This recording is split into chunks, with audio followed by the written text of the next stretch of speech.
విజయవాడ చిట్టినగర్ పరిధిలో ఓ 14 ఏళ్ల బాలుడు అదృశ్యమై నీటిలో తేలాడు. తన కుమారుడిని చూసి ఆ తల్లి గుండె పగిలినంత పనైంది. మృతదేహాన్ని నడుము లోతులో తీసుకెళ్తున్న దృశ్యాలు స్థానికులను కంటతడి పట్టిస్తున్నాయి. చాలా మంది నెలలు నిండిన గర్భిణీలు తీవ్ర ఆందోళనకు గురయ్యారు. ఇళ్లలోకి వరద నీరు చేరడంతో సురక్షిత ప్రాంతాలకు వెళ్లేందుకు అవస్థలు పడ్డారు. ఈ నేపథ్యంలో ఓ గర్భిణి కష్టంగా నీటిలో నడుస్తున్న దృశ్యాలు అక్కడి దారుణ పరిస్థితులకు అద్దం పడుతున్నాయి. విజయవాడలో వరదలు రావడానికి ప్రధాన కారణం ఏంటి? ఏ వైసీపీ ప్రభుత్వం, బి చంద్రబాబు నాయుడు, సి రాజకీయాలు, డి కేంద్ర ప్రభుత్వం.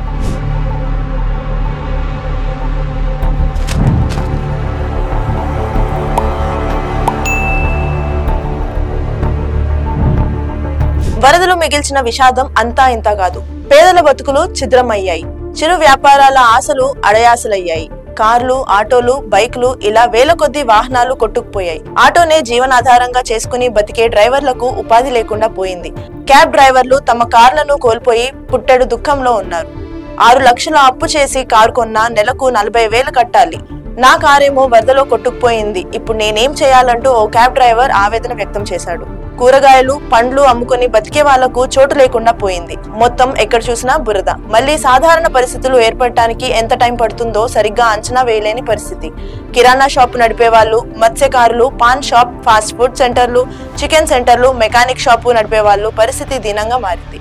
ఏమి చేయలేని పరిస్థితి. మళ్లీ పరిస్థితులు ఎప్పుడు చెక్కబడతాయోనని ఆశగా ఎదురు చూస్తున్న వారు ఎందరో. ప్రభుత్వం విపత్తు సహాయం కింద తమను ఆదుకోవాలని, ఆర్థిక సాయం చేయాలని వేడుకుంటున్నారు.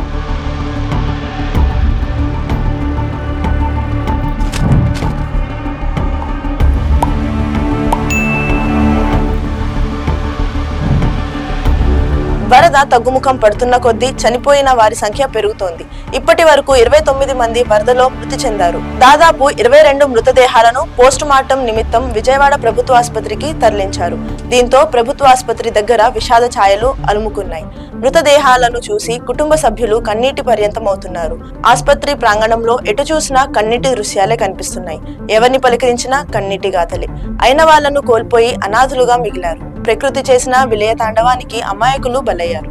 విజయవాడలో వరద బాధితుల కోసం గత 3 రోజులుగా సహాయ చర్యలు కొనసాగుతున్నప్పటికీ ఇంకా అనేక మంది ఆకలితో అలమటిస్తున్నారు. ఆహారం అందక, తాగడానికి నీళ్లు కూడా లేక తీవ్ర ఇబ్బందులు పడుతున్నారు.